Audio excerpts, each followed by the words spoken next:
Hello, everyone. Welcome to another edition of Carolina Poets. My name is Kimberly Sims, and I am one of the co-curators and founders of Poetry Goes Viral here on Carolina Poets. My co-founder and co-curator is Andrew K. Clark, who actually put together this wonderful group of poets that we're going to be hearing from tonight. So I'm very honored to be hosting in his place. This month, we are just doing one Carolina Poets edition. We're trying to follow the academic year. So in September, October, we will be having 2 shows, and then over the winter, we'll go back down to 1. And then once we hit January, we'll do 2 shows again until we hit those summer months. Thank you to everyone who has been tuning in bi-monthly or weekly to see all the wonderful talent of the Carolinas or from people with connections to the South that we've been featuring. We actually began this show in March of 2020, which seems like a million years ago now, in response to the pandemic, since so many authors had their book tours canceled, and we wanted to provide a platform for people to learn about new books that are coming out and the wonderful work that is coming from poets with connections to the Carolinas. So thank you all for tuning in. Our 3 poets that we're going to be hearing from tonight are David Colodney, VanderHart, and W.M. Epes, which I'm very excited about. This is actually, gosh, we've been doing this for over a year now. I cannot believe it. And I'm just kind of chatting away for a few minutes to give everyone a second to get onto our feed. We are broadcasting live on our Facebook page, Carolina Poets, but we're also on our YouTube channel, Carolina Poets. So if you're interested in going back and looking at some of the shows we've done in the past, those are all archived for you. In addition, we have a spoken word collection that's also available on Carolina Poets that features some really phenomenal work there as well. So I think we've got a great crowd already signed on here. So I'm going to go ahead and introduce our first poet of the night. I did want to share my screen for a second so that you can see his first or his most recent book. So let me share that with you now. Okay. I don't know if I'm going to be able to share or not. But his first book is called Mimeograph.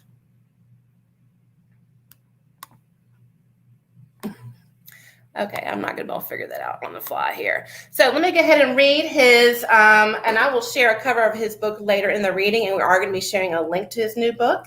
But our first reader tonight is David Colodney, who realized at an early age that he had no athletic ability whatsoever. So he turned his attention to writing about sports instead of attempting to play them, covering everything from high school flag football to major league baseball for the Miami Herald and the Tampa Tribune.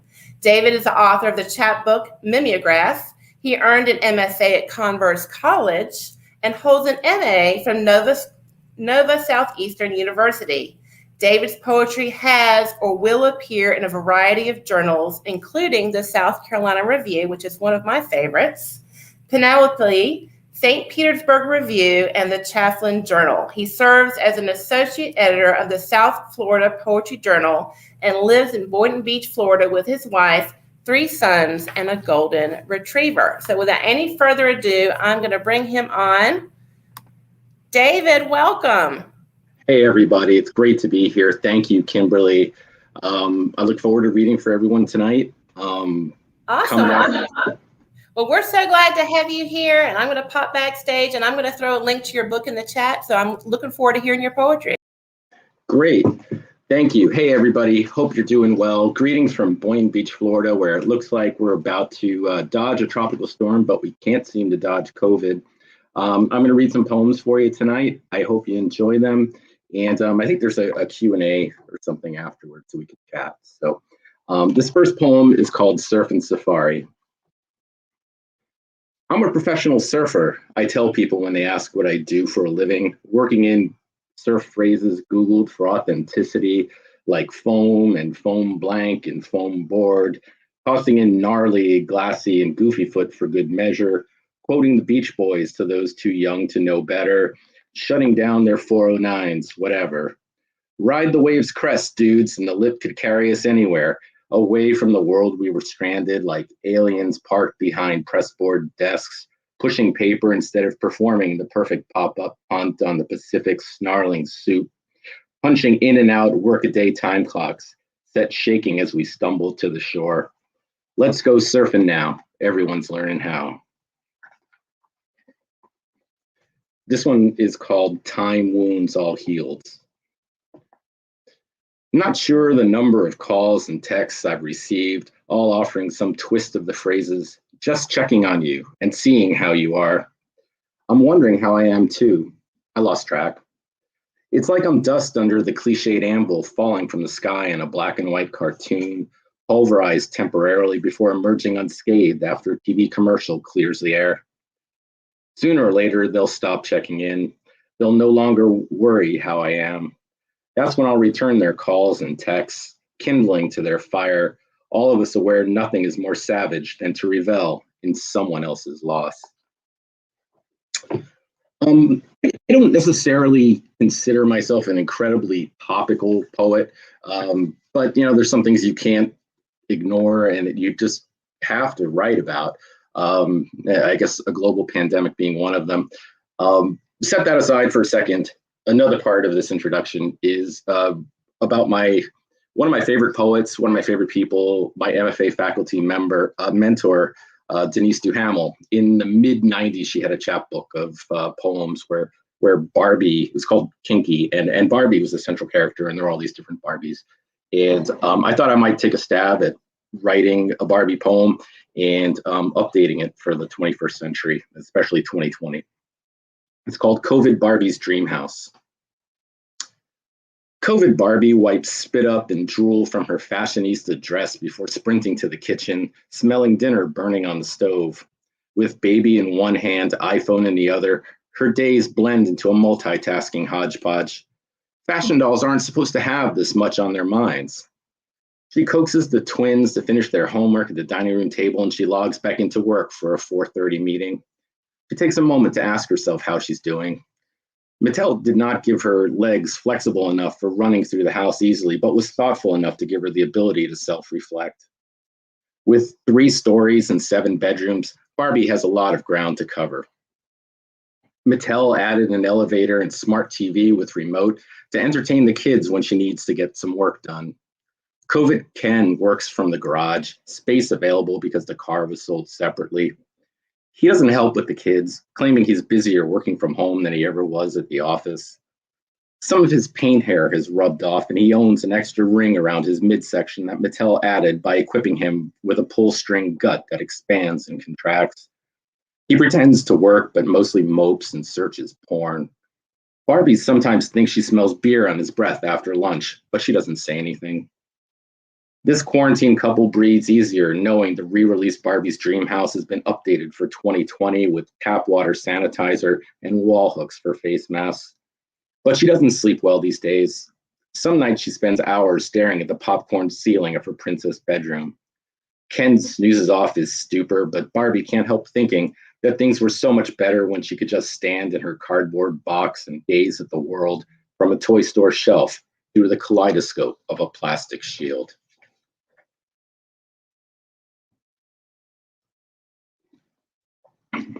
This is called Satellites. Raindrops splatter this joint's front window, the steady tink, tink, tink of water pelting glass, turning the view into a monochrome kaleidoscope, blurring the mint white lines and parking lot blacktop where RVs angle for spaces alongside semis stretching across asphalt. Inside, one wobbly table over, an elderly couple sits, opposing one another. He attempts to order coffee, but she interrupts, reporting to the waiter, "My husband can't drink coffee anymore." So he settles for water, possibly wishing for gin. She requests a glass of milk, maybe wishing for her past. For the next few minutes, they don't speak, letting the silverware's clink, clink, clink do their communicating like a sullen Morse code. My new wife and I aim our forks like darts at overcooked eggs served on chipped plates set over red checkerboard tablecloths and matching vinyl seats. My new wife and I listen to their silence, my arms slung over her bare shoulder, her hair tingling my skin, her leg glancing mine. Do they still use CB radios here? Do they still call cops Smokey?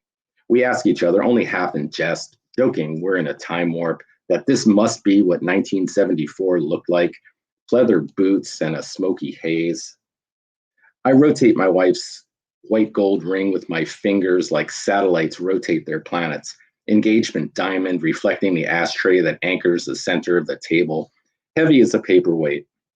Waitstaff in white circle the place while busboys in black bash the swinging doors to the kitchen with a thump, thump, thump, swiveling dishes in and out.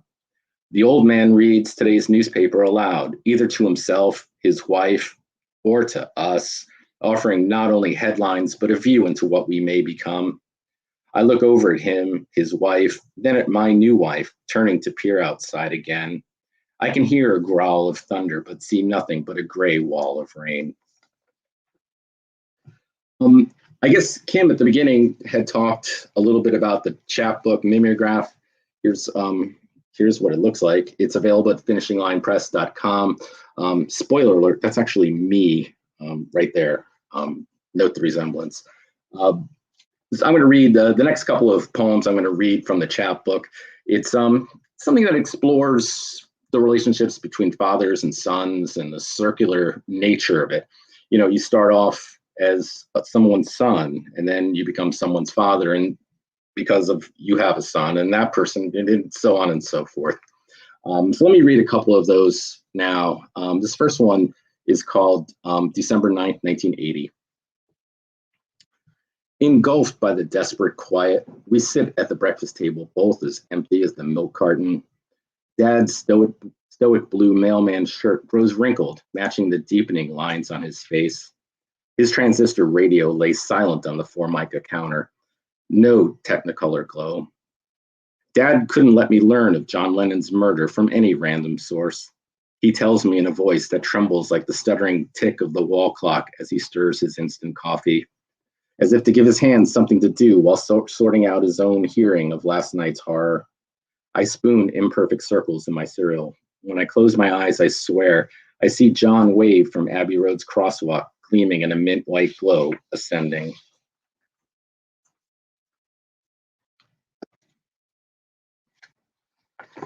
This is 615 84th Street, apartment 4. My father's sleeping as other fathers worked, toiling as other fathers slept. My mother hushing my sisters and me quiet after school, afternoon glowing through aluminum foil window blinds pasted to the windows. My father off to work, midnight abandoned, my sisters and me asleep, enveloped in a World War II era railroad flat. Odd nights our air conditioner worked, humming in relentless summer. I dreamed heroic soldiers once slept in the same room, echoes standing guard against my apparition father's voice booming from the kitchen, reflected by the smoldering cigarette tip in a plastic ashtray, alive in the smoke rings and past due bills stacked on the counter. Close enough to that ashtray to spark into flames, if only he had any luck.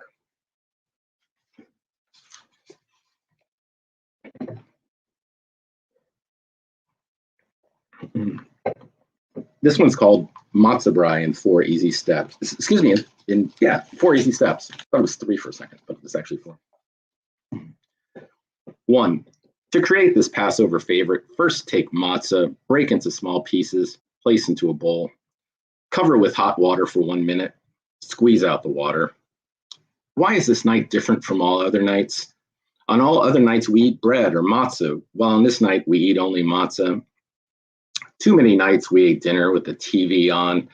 I remember my father swearing the first time he saw Boy George on MTV. Ashkenazi Jews are Jews of European descent.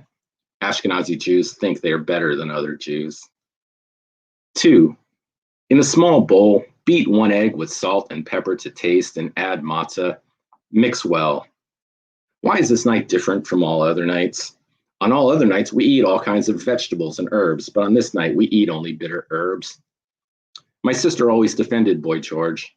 She used to dress up like him, same hats, braids, makeup, calling herself Girl Jill as she danced to the dinner table. Sephardic Jews are Jews of Middle Eastern and South American descent. Sephardic Jews think they are better than other Jews. 3. Heat frying pan with a little oil. Pour mixture into the pan. Why is this night different from all other nights? On all other nights, we don't dip our vegetables in salt water, but on this night, we dip them twice. My mother picked dinner time to start fights with my father and my sister. Meals often ended with no one speaking to each other. We called ourselves Jewish, but we never did any Jewish things except stay home from school on the Jewish holidays and eat matzah brai on Passover. We thought we were better than the other Jews. 4, brown one side and turn over, brown on the other. Why is this night different from all other nights? On all other nights, we eat sitting upright, but on this night, we eat reclining. Boy George, known mostly as the gender-bending lead singer of Culture Club, a moderately successful mid-'80s pop group, is not Jewish. My parents brought us up to think everyone was Jewish. I once thought this true until my mother's complaints about the stores closing Christmas and Easter because of the Goyim. She said the Goyim thought they were better than Jews. I grew up thinking we asked 4 questions on Passover, but it's really 1 question with 4 answers. I'd like to read a couple of poems from this anthology that just came out. It's called, I don't know if you can see, it's called Ice on a Hot Stove, and it's a commemoration of 10 years of the Converse MFA program, and I am a proud Converse MFA alum, and I'm pleased to have 5 of my poems in here, and I would like to read a couple of them for you. This one's called Reserved.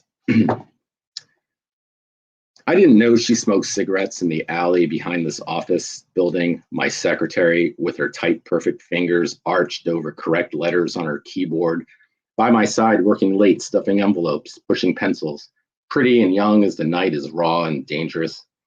She's in the Air Force Reserves.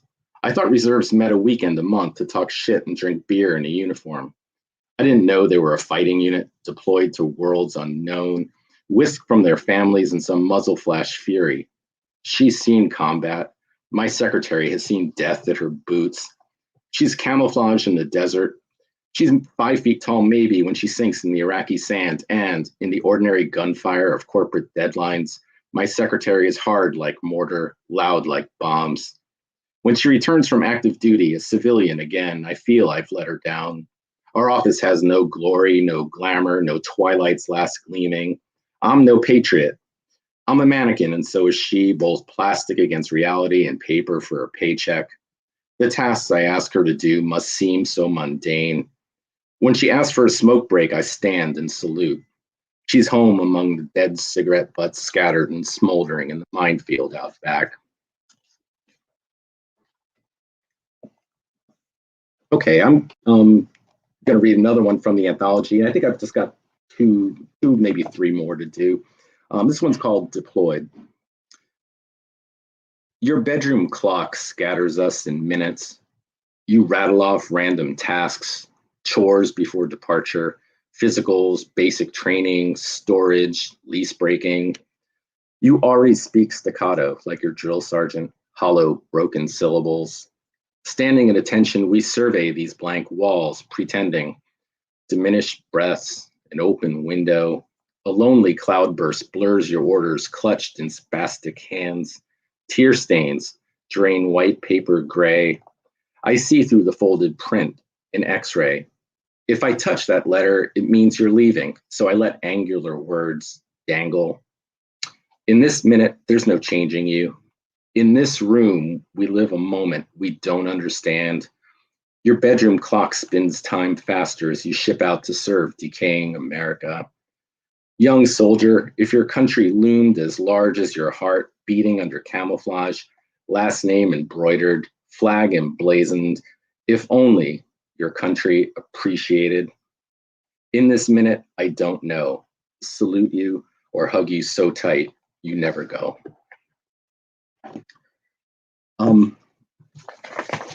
Sorry for the but that's how I talk. All right, 2 more. This one, before I read this one, I would just like to shout out to my Monday night workshop crew, Kim, Janice, Christine, Kate, Phil, Victoria. Thank you for all your help on my poems. This one is one of the ones that we worked on recently, and it just got published in Dodging the Rain about 2 weeks ago. So Oh, Meet Me Where the Highway Ends. I listen to the cleft wind wander in like a coda, rain's vibrato strumming against the windows. I turn the radio off. The buzz of the power lines leaves a trail I can almost see, tracks on the horizon. Some nights I want to block the shadows and be hidden to everything except the metal barriers that fence I-75, those that glow against the midnight light of the moon's blanketing of the asphalt. Your voice drowns out in the metronome of windshield wipers. I'm not sure what you said at the end. Maybe miles ahead you'll scatter me in warmth and amber, but your machination kisses pierce the highway's interval dissonance, and the road's white lines lead us nowhere. Okay, thank you very much to everybody. I'm gonna read one last one, and thank you to Andrew. I wish him a speedy recovery. I appreciate the invite. Thanks to Kim for hosting. Thanks to all of you for tuning in and watching. Don't be a stranger. Hit me up on Instagram at David Colodney Poet, or on Facebook, and stay in touch. This is a poem called Today I Lied to My Doctor About How Much I Drink. I complete the new patient questionnaire. Privacy invasion as long as war and peace, but nowhere near as fun. Filling out page after small print page, my life attached to a clipboard with a pen dangling by a string, each paper demanding signatures and initials and witness signatures and witness initials. And don't forget to sign both sides of each page. My pen screeches to a halt when I consider the question: number of drinks per day, 0, 1 to 2, 3 or more.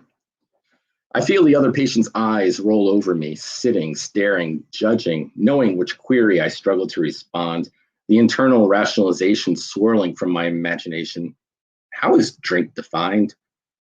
Is it beer or wine or something harder? Does gin count the same as vodka? Beer should count less than anything, especially light beer, since studies show wine has health benefits, especially for the heart. Why do they stop at 3 drinks? Why is 3 lumped in with or more? Is 3 the same as 4 or 5? If I was thinking of stopping at 3, should I just keep going and not worry about the hangover? The old Eagles song, Lion Eyes, echoes through the waiting room, piped in like sanitizer for the guilty of conscience. I'd always thought the song was called Lion Eyes, like King of the Jungle Lion, and not a new patient lion on the intake forms. No, I can't hide my lion eyes.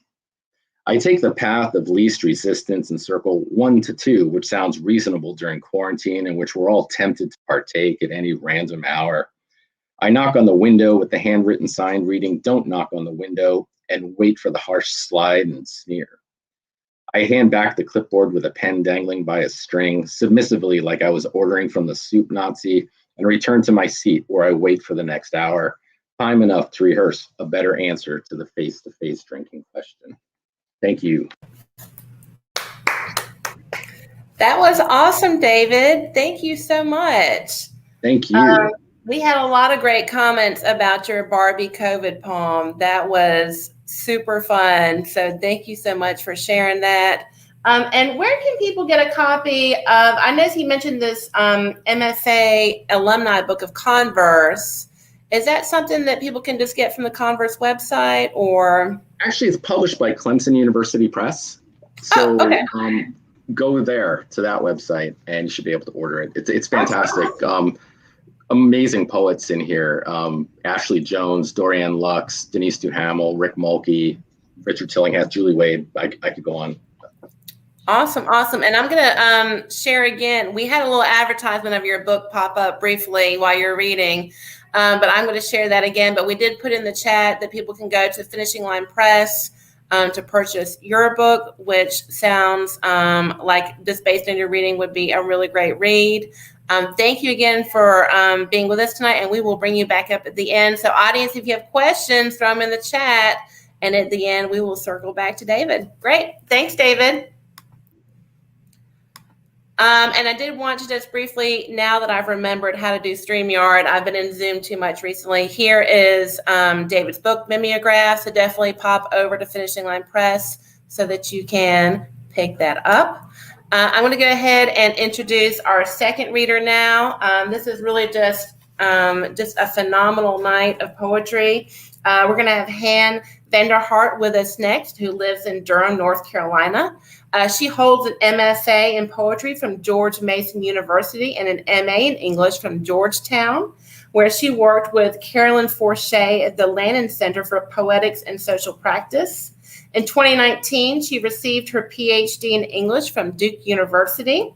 She has poetry and essays published in the Boston Globe, Kenyon Review, the American Poetry Review, Agni, and elsewhere. She is the author of the poetry chapbook Hands Like Birds and the poetry collection What Pecan Light from the Bull City Press. Her works in progress include the poetry collection Larks and the essay collection Confederate Monument Removal. Han is the reviews editor at the Echo Theo Review and edits Moist Poetry Journal. So please put a virtual warm welcome together for Han VanderHart. Welcome. And you're just going to unmute your mic for us. And we are so excited to hear your work this evening. And I'm going to be, I will share your book at the end here. Great. Thank you. Thank you, Kimberly. And thank you, David. David and I have this exact same opinion on light beer, I just discovered. Those are some wonderful poems. Thank you. I'm going to start by reading a poem by C.D. Wright, who is one of my great influences. And I discovered her very late in life, but late in my poetry life, it feels like.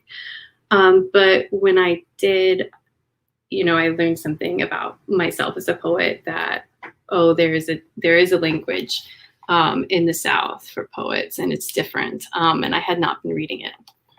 So this is Poem Without Angel Food from her book, Shallcross. Well, a great many things have been said in the oven of hours. We have not been shaken out of the magnolias. Today was another hard day, and tomorrow will be harder. Well, that sounds like our gong, but we'll have the boy's birthday, and we will have music and cake. Well, I will think only good thoughts and go up and talk to the rock.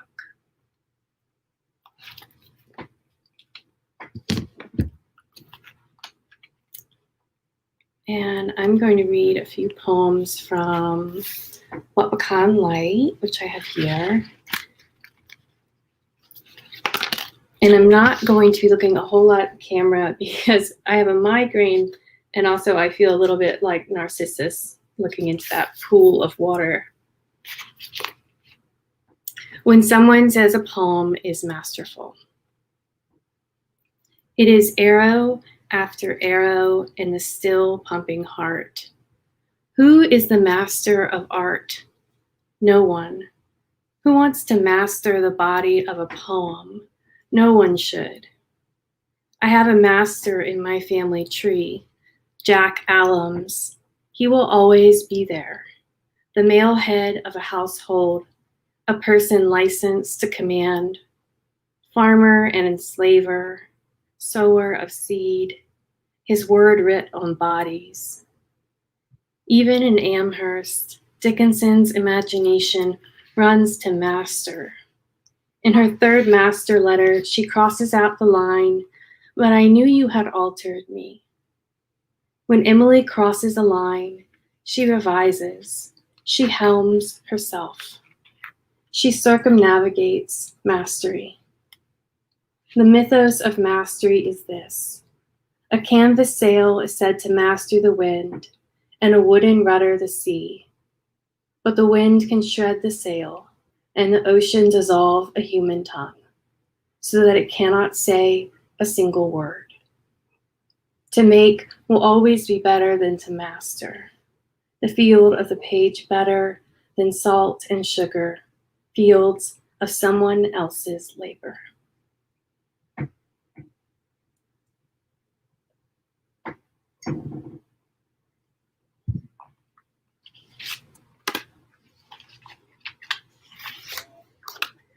Remembering that my grandfather hunted men with dogs in the Alabama woods. I wonder at the getting of the dogs from the stables, the dog pens, the pack of hounds needed for the chase.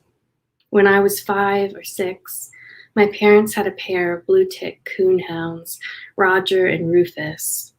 Those hounds broke into the neighbor's chicken house, caused trouble where there was none. Hounds will find prey for their drive. I wonder at my grandfather running, or on a horse, holding a lantern, that he could hunt men, calling them deserters of the Confederacy, both aloud and in his thoughts. I wonder at his reasoning, how reason twists to accommodate the excusing mind, how reason runs as fast as the dogs when they catch scent, baying in excitement. The terror of the man discovered, crouched or running in the woods. If my grandfather used words to justify what came next. Some acts a person should not imagine, should fight off with fist.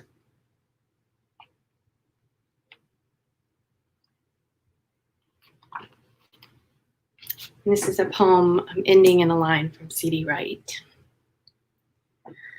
For the front yard mimosa pinking its boughs above the old truck, and the Congregationalist urge to give account before witnesses, I write and talk at the park, telling my neighbor how a rebel war flag flies over Interstate 95. And he says it's hard. People had family die in that war. And he doesn't mean Iraq or drones or the border our neighbors' children died to cross. No, he means the Civil War. But whose uncle or brother died at Appomattox? No one in my family remembers. I had to do the work of books to find what I did not want to find. History with its long, oppressive arm, its roll calls and musters, enlistment dates, pension records, Confederate applications for pardon. Isn't it enough? My fathers and uncles, my brothers, aunts, grandmother, and grandfathers sprang from the South and have done the work of war. It is not enough. My mouth is small, a little bowl on a live oak. But when my neighbor says, "Who died?" doesn't he mean who is dying? And when he nods, says, "Oh yeah, people bitching about the flag," I recollect the poet who said, "To be ashamed is to be American."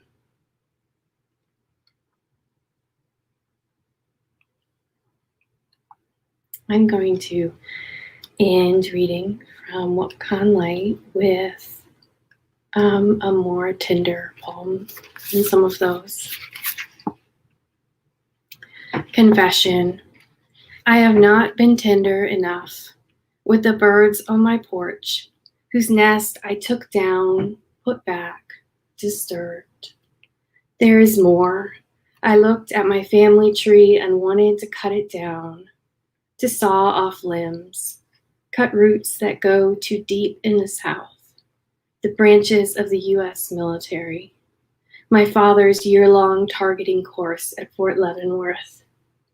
I have put on robes and been a judge, sat behind the gavel and in the docks, sat in the courtroom seats where almost anyone can sit. I have been all of these places and persons all at once. There is a fable of the body where the members want to revolt against the stomach, but even a child can see it's all one body. At last, even the finger, the nail with its minor crescent, can see. The chicks with their still closed eyes.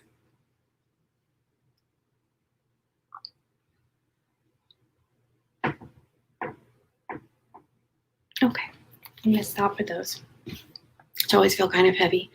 And I made a rash boon on Twitter that I would read some things, some topics. So here are some blunts in the field and meat cleavers and women peeing in barns, like I promised. And these next 4 poems are unpublished. And I've never read them before. Double vulnerability. In a field, a poet offers me a blunt. In an August light, the sun descendant and the wild mustard flowers. I say my thanks, but go to dinner, still not knowing my own body.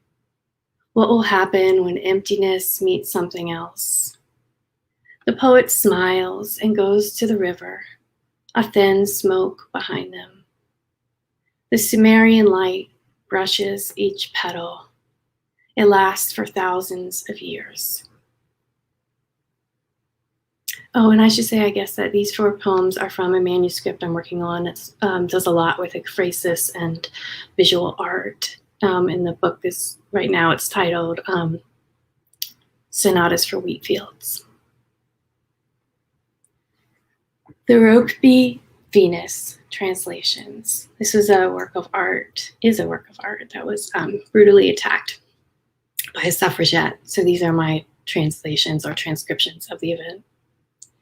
Woman slashes woman to get men's attention. Suffragette defaces Velázquez painting. Mary Richardson redirects the male gaze with 5 strokes of a meat cleaver. Female anger walks into the National Gallery on a Tuesday. Allegorical nude becomes more allegorical on March 10th, 1914. Venus turns her back on the vote, gazes into mirror. I have tried to destroy the picture of the most beautiful woman in mythological history as a protest against the government for destroying Mrs. Pankhurst, who is the most beautiful character in modern history, says the artist of the attack. In a photo taken by a Scotland Yard detective, Mary Richardson smiles, holds a white carnation, wears a tie and single-breasted wool coat, a dark hat with a white band, 2 sharp hat pins clearly visible.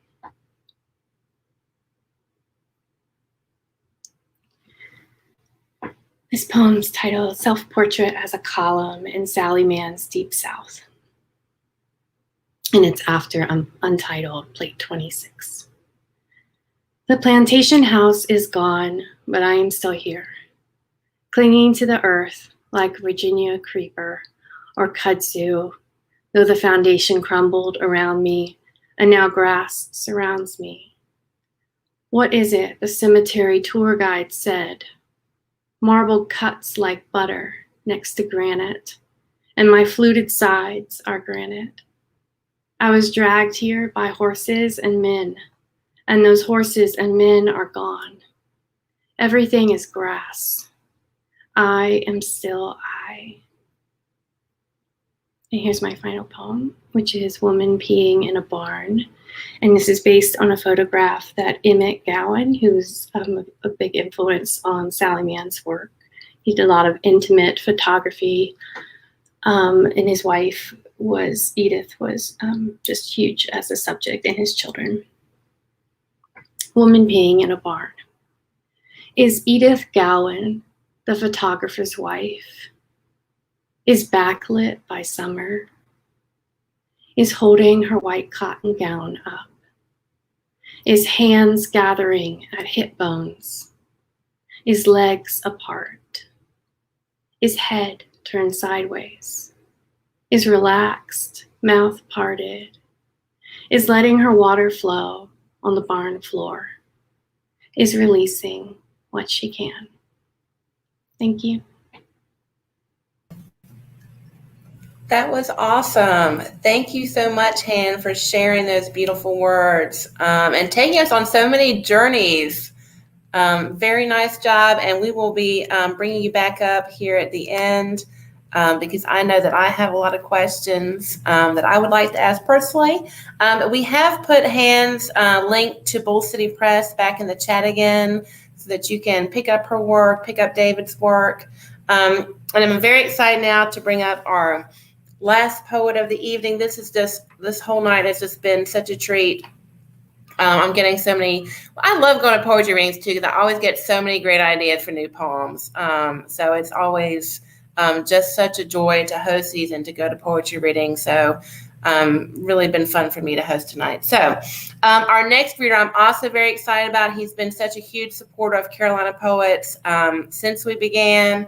W.M. Epes, also known as Bill, has a master's in divinity. He grew up in Buffalo, New York, and for 9 years has called Charleston, South Carolina home. Today, he sleeps about 4 miles from the ocean, a great comfort. Bill considers himself a Northerner riding on Southern ground, honoring this privilege by listening for and ministering to difference. Bill studied poetry with the late Hugh Ogden, a Quaker who served the incarcerated, as Bill did post-seminary. He cut his teeth on the NYC poetry of the 1980s and grew up in a family connected by friendship to the late Ohio poet James Wright. Bill now hosts a virtual reading series, Tuesday Duets, pairing artists to exchange work live as if in a conversation, a project he counts as ministry. And he's also involved in the writing groups or the art group Strand Line Break. So let's welcome Bill to the stage. Welcome. Thank you so much, Kimberly. Really appreciate this wonderful series you have, and how could I help but not be a fan? So it's really an honor to be here. David and Han, so great to see you in person. I've read your work online, and it's lovely to hear your poems in your own voices. The arc of my 15 or 20 minutes will include some pandemic poems, some love poems, one poem about drinking, 2 about disabilities, and 2 pretty difficult poems that speak to transformation, which in my colleagues at seminary would call a positive thing. As some of you can relate, I know, poets or listeners, sometimes difficult to let your children speak for themselves. I will try my best to let my poems speak for themselves tonight. So here's a poem from April 2020, inspired by the inevitable accident of spelling of a new word. This poem is called COVID-19. COVID-19.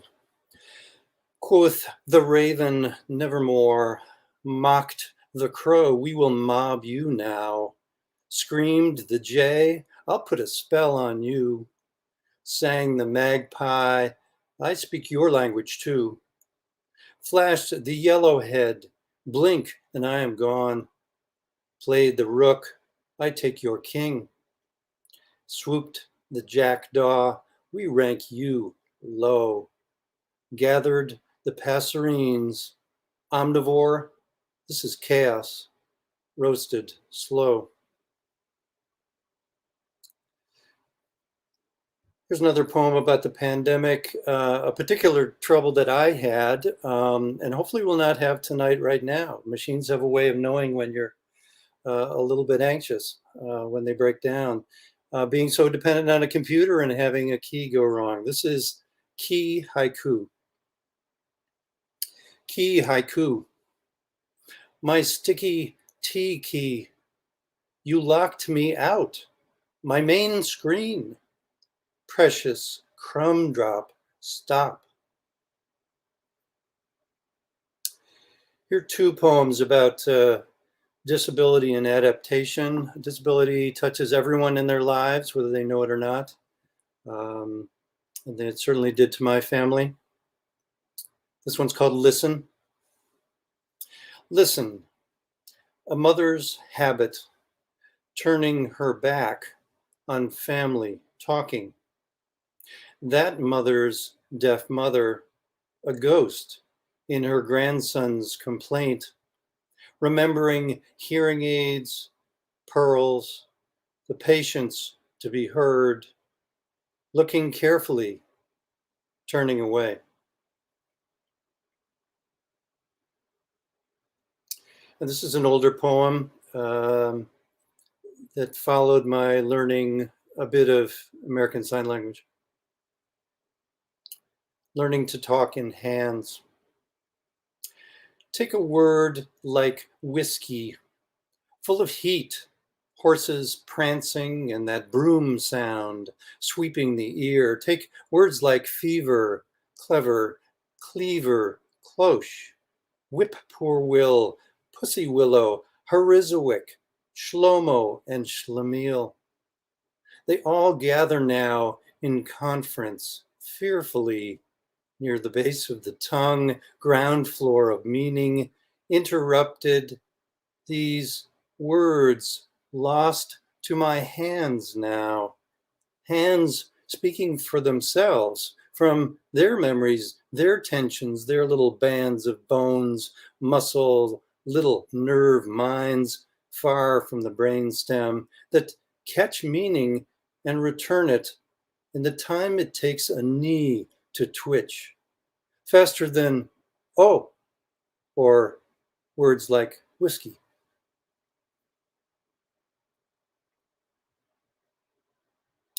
Here's another drinking poem that hinges on a generational reference, just to make sure we're inclusive here.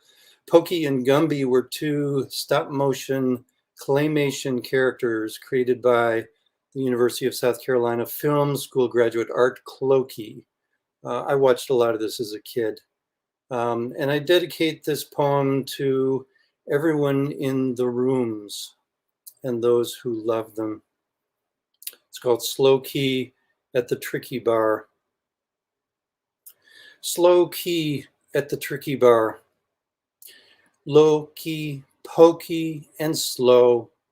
Play trio, stride, piano to the end of the measure.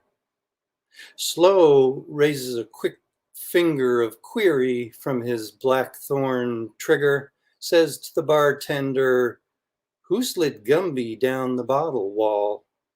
And who benched those rubbery good guys that used to play here for free for gods and sods? Loki turns to Slow, says, me. So Pokey sighs and slides home slowly on all fours, just horsing around his claymation troubles. So here are two poems about difficulty and transformation and how they're finally woven together. First one is called Writing My Way Out of a Hole. Writing my way out of a hole. Begin with blue pens. Stick in bunches in the damned sand. You made these walls, never mind your lost blue caps. These steps form the needed metaphor of the ladder. Paper your eyes, cover your paper. These will get wet. Protect them. Let go the grains of heaven. Let fall the hours of eternity at the very bottom of your hole. Toes rest on this hour.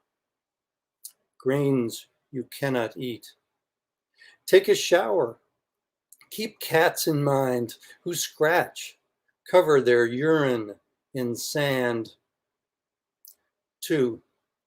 Build from your hole a metaphor of the castle. Float rows of gray, dry stacked stones in air. Erect a tower. Tie a Gordian knot. Build a regret. Let all hair down. Find the name Rumpelstiltskin for every imp holding your clever daughters down. To every king demanding your daughter's beautiful head, say, you have no clothes, you fool. Her golden head, and you were the miller boasting. 3. Weave hammocks, map hummocks, tread pluff mud, fill all the sand traps, throw your longboard over quicksand, sand bars, the whole long ocean, filling all holes with saltwater life. All life is sacred. Pray for the skyhook. A large bird-shaped channel crane on a barge dredges away. This way, cold water will always flow to the deep sand path cut in the sun of the summer. Then you will have nothing to worry about, a naked life, nothing but new metaphors sucking at your feet. So this is my longest poem, and I won't identify what's autobiographical and what's not, but I will say that my mentor in poetry is in this poem, and died tragically in the 1980s. It's called Bellows for a Seven Samurai Forge, in 7 stanzas. One hall door down from your father's post-war bachelor basement apartment, a bearded old winter bison of a townhouse furnace bellowed in the dark, grew hushed, rushing steam up the brick spine of a winter memory, a glow just behind a steel door, ajar, no place to hide or seek. 2, behind the lush gallery long wall, your parents' short, unpainted garage, a monkey's fist not dangled on a long line, tapped the Buick's windshield, the way your grandfather made the big car fit, its cooling, crackling V8 radiating waste heat to the inside. 3, nibbling fish near the bottom of the camp dock ladder, tried boys' toes in silty, sunny lake water, fears and hungers, so pre-adolescent, blurred into water, woods, and stars. Except for that summer's last blasting whole camp bonfire of tall, lashed poles, the flames roaring 30 feet into the night, lighting up the flat lake of the fish fearful swimming. Together, we all rolled our long, shared log seat back. 4, a friend's recurrent dream being suspended and twisted over a washing machine he hated. Fears of your own childhood basement, quick steps past a laundry chute dumping dirty clothes down from the 2nd floor. Nearby, the tiny green incinerator, ghost lit to make ash of the kitchen trash, and loft it, until one day it rained gray soot on the neighbor's laundry line. And there, the best, in the open end of the basement workshop, neatly arranged, your father, who could make anything out of anything. He had all the gear to breathe underwater. 5, that sickening year ice did not thicken over Rangeley Lake by New Year's Eve. Taking your mentor down, his skis, his plans to attend church in the morning, his professorship, his Quaker heart of ministry to prisoners, his ubiquitous Tipperillos, all his unwritten poems left on the island behind him. How your own heart rushed to remember motoring solo in his aluminum boat, a summer distant and past. You flushed the swimming moose, his smile. How your own heart rushed to remember the potbelly stove cranking aglow at his home, the bucket full of glistening coal. 6, and the young glassblower's hair, soaked with oil every day to save her curls. Her wig, a glistening straight perfection after cancer. Your easy compliments at her cousin's party, naive to her pain, wondering at her bald, beautiful head, rocking the center of the whole dance floor. You could not make the memorial or find a better memory to share of the sand transformed. 7, last stanza. In New Jersey, Hephaestus is a minister. hammering iron from war, all hell at the anvil, sparks fizzling like sparklers' stars. What emerges, shines, a polished deck of fresh kitchen knives cut from salvage steel, quenched in a love of the making, polished in a love of the feeding, oiled in a love of the hunger of souls. You, minister of heat, forge of fearless human transformation, love itself, annealing. So two formal poems next. The first is a duplex, which is a form invented by Jericho Brown. The line that sparked this poem came from a friend of mine in Cuba who said she found it on the internet. Could not remember where. I give her credit. Her name is Merla Villorjo. The title of my poem is Blues for Glass Cello. Problems are like a hammer if you are glass.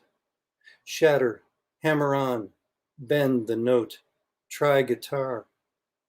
Shatter, hammer on, bend the note, slide guitar. While your old friend's cello gently cries and weeps. While your old friend's cello gently cries and sleeps in a young boy's hands, the old bridge comes to life.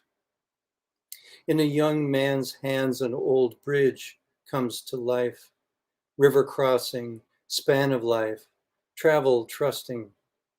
River crossing, spanning life, travels trusted. If you feel like metal, you can bend and sing. If you feel the hammer, you can bend and sing. Longings take time. You can sing yourself to sleep. Longings take time. Can you sing yourself to sleep? Problems are like a hammer if you are glass. And here's a formal poem that's a response to a prompt I remember from college, from the same mentor, as a matter of fact. Take a word from the Oxford English Dictionary, OED, and use it in a poem. I chose the word, which was new to me, word pecker. It's coined by Andrew Marvell in 1649. And the form of this poem is my own invention. That is, as Jericho Brown would say about his, I cannot remember whose shoulders I stand on in claiming it. It's a love poem. Hopefully you can hear it breathe. Accordion for the word pecker. And from Andrew Marvell, word peckers, paper rats, book scorpions of wit corrupted. Let's go swimming. Let's go swimming in the swamp. Let's go swimming in the swampy water of our own political language. Swim with dictionaries. Swim in languages we don't know, thought we knew. Swim wide, deep. Let's go float. Let's go float a raft for fishing. Let's fish out old boots of odd nouns with a hook, line, and sinker of citation. Fish up some fresh dinner words full of breath, life, sex, fresh from a river full of tongues. To speak, listen. Let's take our indoor hats off. Let's turn our eyes all the way down. Let's pull our shirts down from the long faded green clothesline stretched across the fresh air.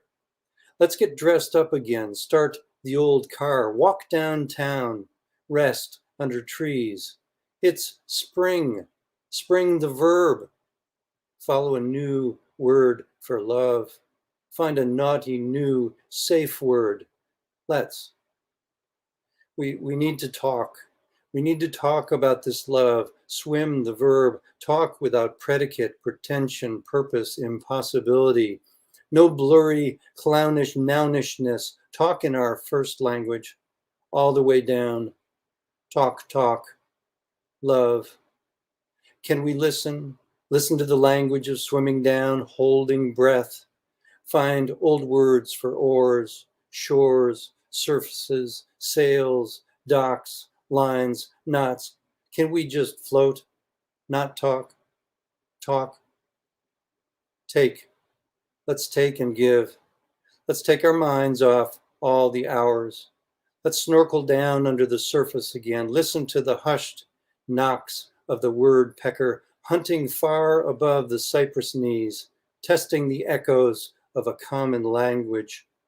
Sound traveling down at wood speed, rippling from the roots at water speed. Underwater, your voice is free. Remember, invite me, give, listen, let's. And my closing poem is also a love poem, and I just want to thank Carolina Poets and the two fine poets that preceded me for the honor of this occasion. This is a poem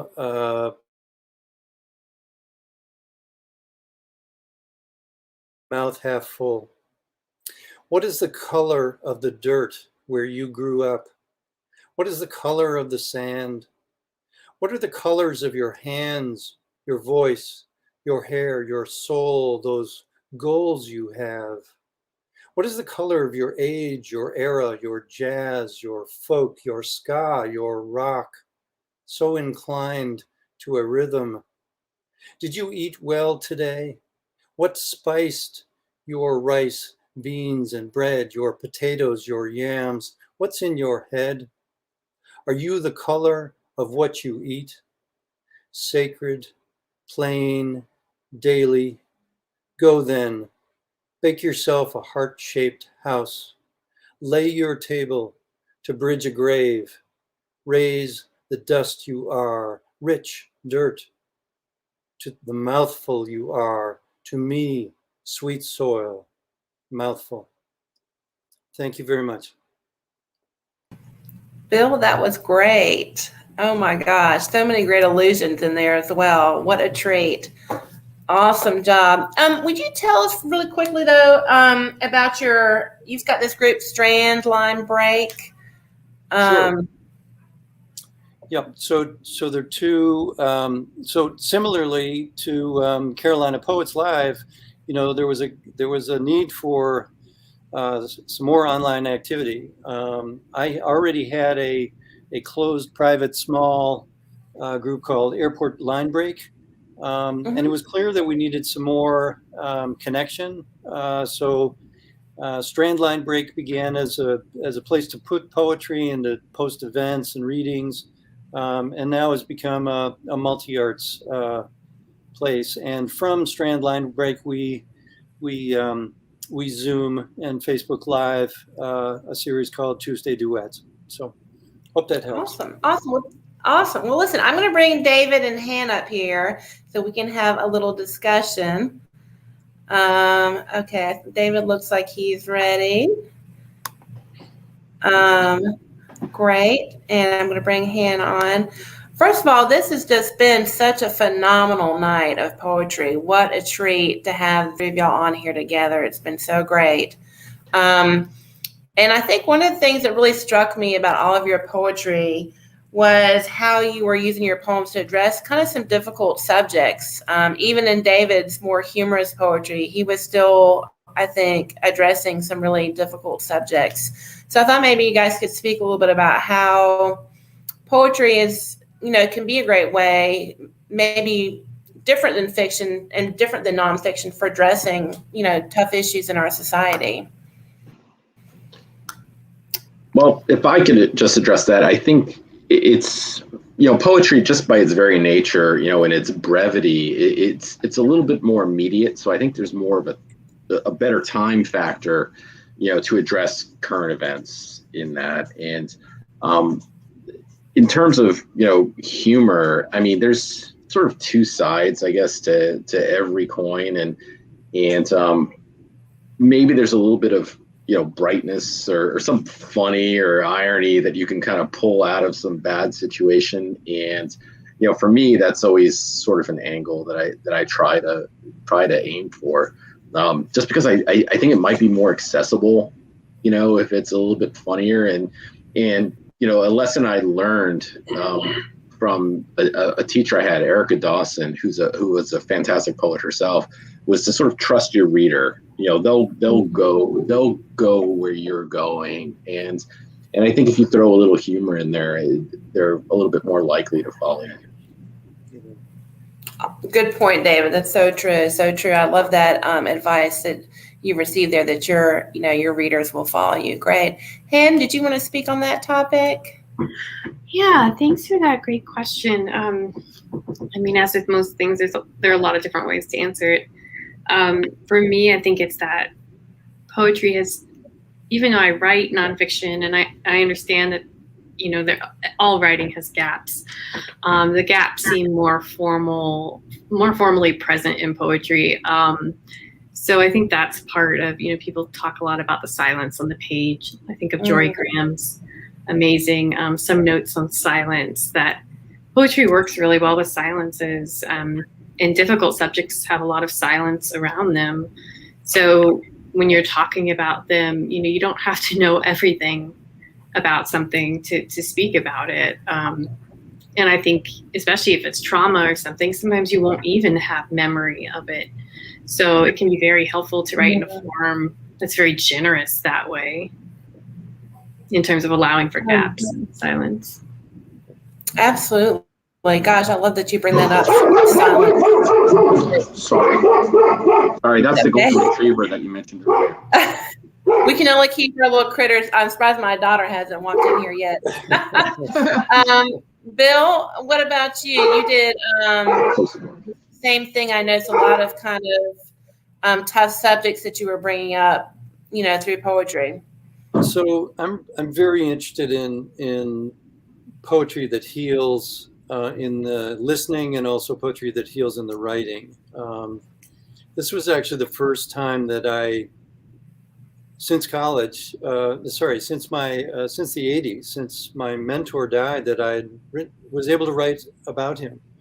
Wow. It came out and needed to be packed in with these other memories, with a through line. I'll draw a little bit on my seminary experience, and also a journal writing experience. In seminary, there was an expression, actually from the president of the seminary, who was a reverend, who said, the thing is usually not the thing. So whatever the thing is that someone's bringing to you is really not what they're concerned about. There's something else there. And so for some of us, I think being able to get there takes a short story or a novel. Others get to it through poems. And I've always responded. I've tried to write some fiction. It doesn't have the same healing quality to me.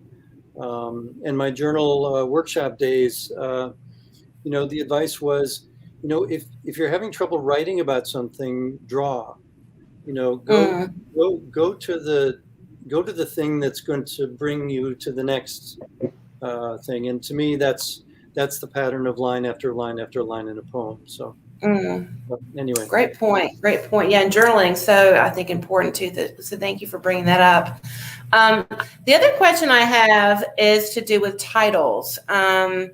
Particularly with David and Hen, I was so intrigued by both of your book titles, and then also maybe just a kind of a discussion of how you title books and how you title poems.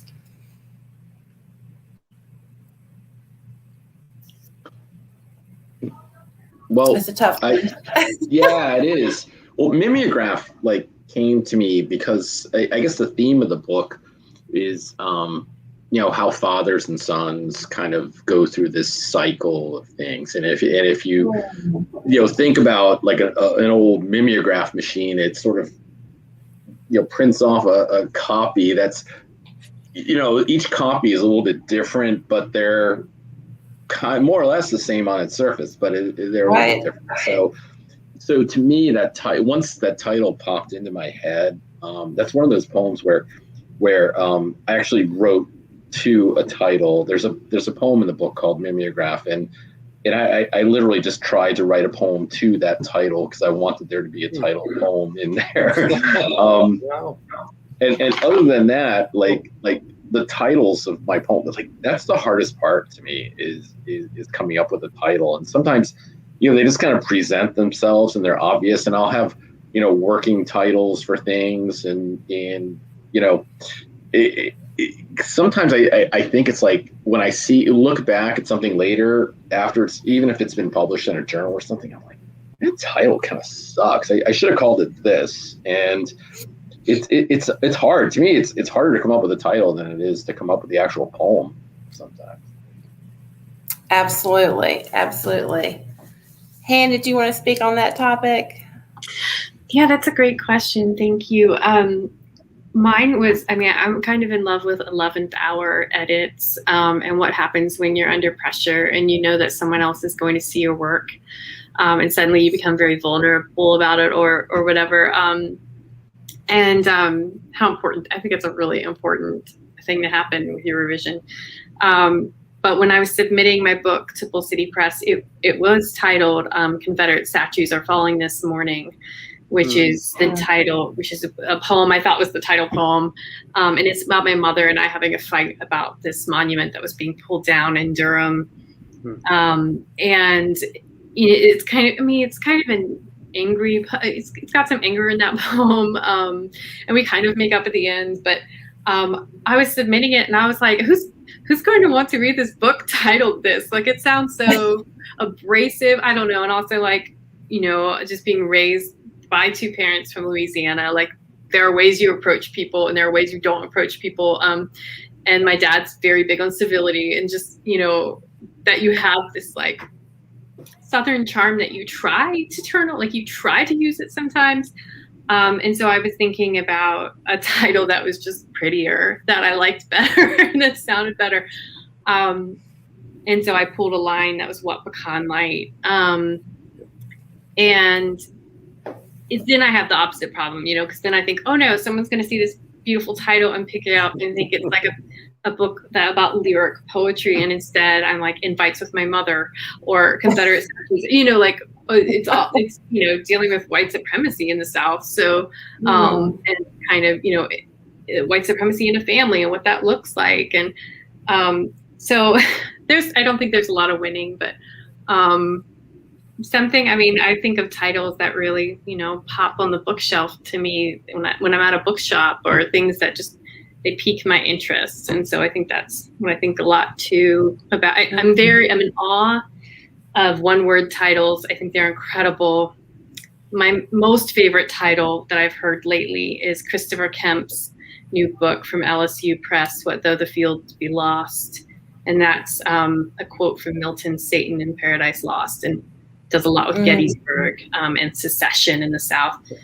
So that's an incredible title. Wow. Yeah.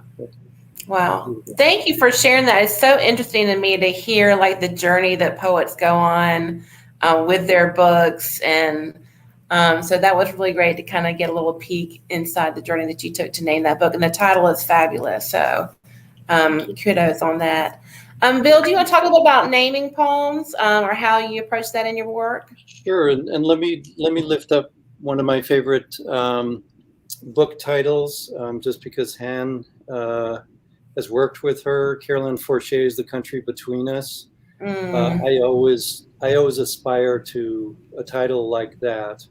I've tried to write poems that capture another aspect than country between us, but her works just blows me away, and so I'm expressing some envy, and for your contact with her. Yeah, titles to me often have to come last. They really don't. I've done, David, what you've done, which is write to a title, and sometimes it's really good if it's strong and holds the poem, but sometimes it's I don't know, need to have it emerge. So that's the best I got. I like it. Awesome. Well, this has just been so much fun, and I hope that people will go and check out Bull City Press for Han's book, and go to Finishing Line Press for David's book, and check out some of Bill's writing groups. Also, if you're, I think we have a lot of watchers on the YouTube channel tonight. Please go or if you're on Facebook, look at some of our older readings if you ever need some inspiration.